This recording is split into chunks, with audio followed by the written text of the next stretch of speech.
첫 번째 경기 리투아니아 대 핀란드 분석 시작해보겠습니다. 유럽 예선 경기에서 리투아니아와 핀란드가 맞붙는다.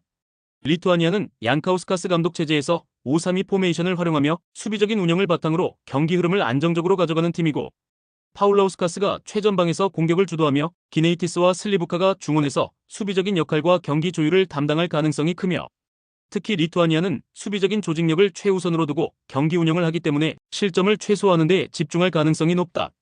반면 핀란드는 카네르바 감독 체제에서 5-4-1 포메이션을 활용하며 리투아니아와 유사하게 수비적인 운영을 중심으로 경기를 펼치는 팀이며, 포후얀팔로가 최전방에서 골 결정력을 바탕으로 득점을 노리며 카이리넨과 안트만이 중원에서 강한 피지컬을 활용해 경기 흐름을 조율할 가능성이 크고, 하지만 핀란드 역시 수비적인 운영이 강점인 팀이기 때문에 공격에서의 창의적인 전술보다는 안정적인 경기 운영을 우선시할 가능성이 높다.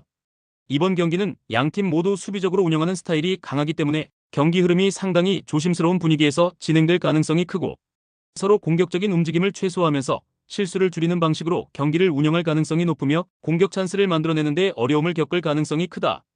두 번째 경기 산마리노 대 루마니아 분석 시작해보겠습니다. 산마리노는 체볼리 감독 체제에서 4-5-1 포메이션을 기반으로 극단적인 수비 전술을 활용하며 실점을 최소화하는 데 집중하는 팀이며, 난니가 최전방에서 역습을 노리며 콘타디니와 라짜리가 중원에서 수비적인 역할을 수행하며 경기 흐름을 차단하는 데 초점을 맞출 가능성이 크고, 하지만 객관적인 전력 차이가 크기 때문에 경기 내내 루마니아의 압박을 받으며 수비적으로 내려앉을 가능성이 높다. 반면 루마니아는 루체스쿠 감독 체제에서 4-3-3 포메이션을 활용하며 강한 점유율 기반의 공격 전개를 펼치는 팀이며, 비를리아가 중원에서 경기 템포를 조율하며 알리백이 최전방에서 제공권을 활용해 득점을 노릴 가능성이 크고, 특히 아지가 측면에서 창의적인 공격 전개를 펼치면서 루마니아의 다양한 공격 루트가 전개될 가능성이 높고, 아지는 뛰어난 직접 프리킥 능력을 보유하고 있고 세트피스 찬스에서도 결정적인 역할을 할 가능성이 크다. 이번 경기는 루마니아가 전반적으로 높은 점유율을 유지하며 경기를 주도할 가능성이 크고, 산마리노는 철저한 수비 전술을 펼치면서 실점을 최소화하려 할 가능성이 있고, 하지만 루마니아가 하지를 활용한 공격 전개를 통해 산마리노의 밀집 수비를 효과적으로 공략할 가능성이 높다. 세 번째 경기 알바니아 대 안도라 분석 시작해보겠습니다. 알바니아는 시우비뉴 감독 체제에서 4-3-3 포메이션을 활용하며 공격적인 운영과 강한 압박을 기반으로 경기를 풀어나가는 팀이며, 아슬라니가 중원에서 경기 템포를 조율하며 바이라미가 공격 전개에서 창의적인 패스를 공급할 가능성이 크고, 특히 광주FC 소속 아사니는 오른쪽 측면에서 반대발 윙어로 배치되며 인사이드로 파고들어 강력한 왼발 가마차기 슈팅을 시도하는 유형의 선수다. 광주에서도 같은 역할을 수행하며 뛰어난 득점력을 보여주고 있기 때문에 어메치에서도 비슷한 역할을 수행하며 팀 공격을 주도할 가능성이 높다.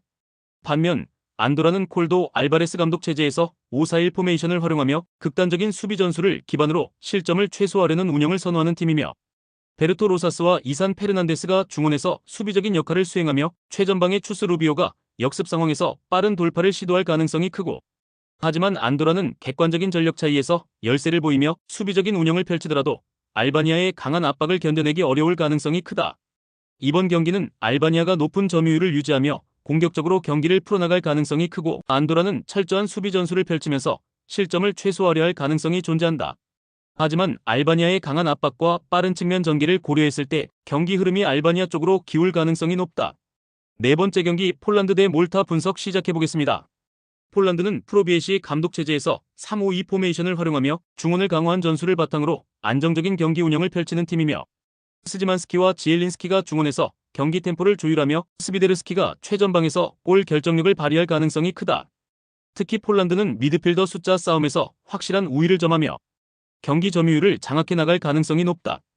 반면 몰타는 마초타 감독 체제에서 3-4-3 포메이션을 기반으로 운영되며 수비적인 조직력을 강화한 후 빠른 전환 속도를 활용한 역습을 노리는 팀이다. 데가브리엘레가 공격에서 중요한 역할을 맡으며 피사니와 카멘줄리가 공격 전개를 지원할 가능성이 크다. 하지만 몰타는 객관적인 전력에서 폴란드에 비해 크게 열세이며 특히 중원에서 밀릴 가능성이 높아 공격 전개에서 어려움을 겪을 가능성이 크다.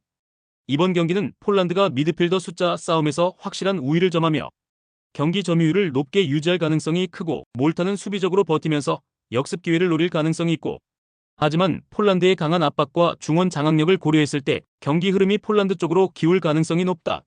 다섯 번째 경기 보스니아 대 키프로스 분석 시작해보겠습니다.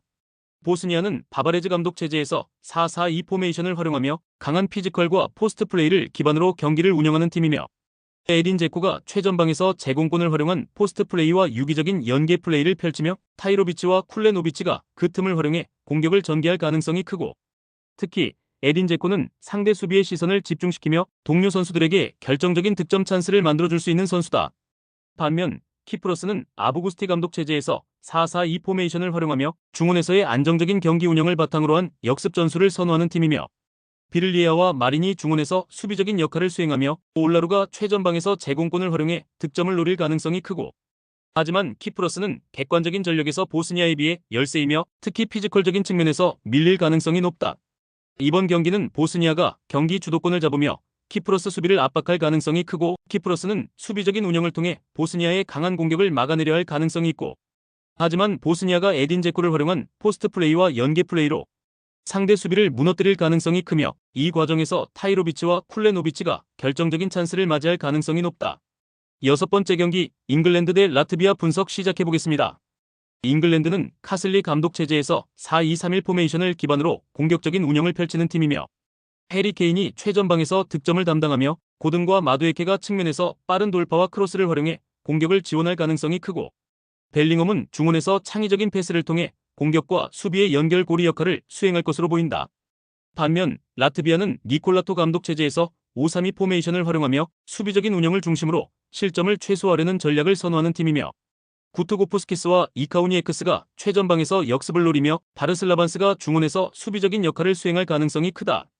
하지만 전력 차이가 상당히 크기 때문에 경기 내내 잉글랜드의 강한 압박을 받을 가능성이 높다.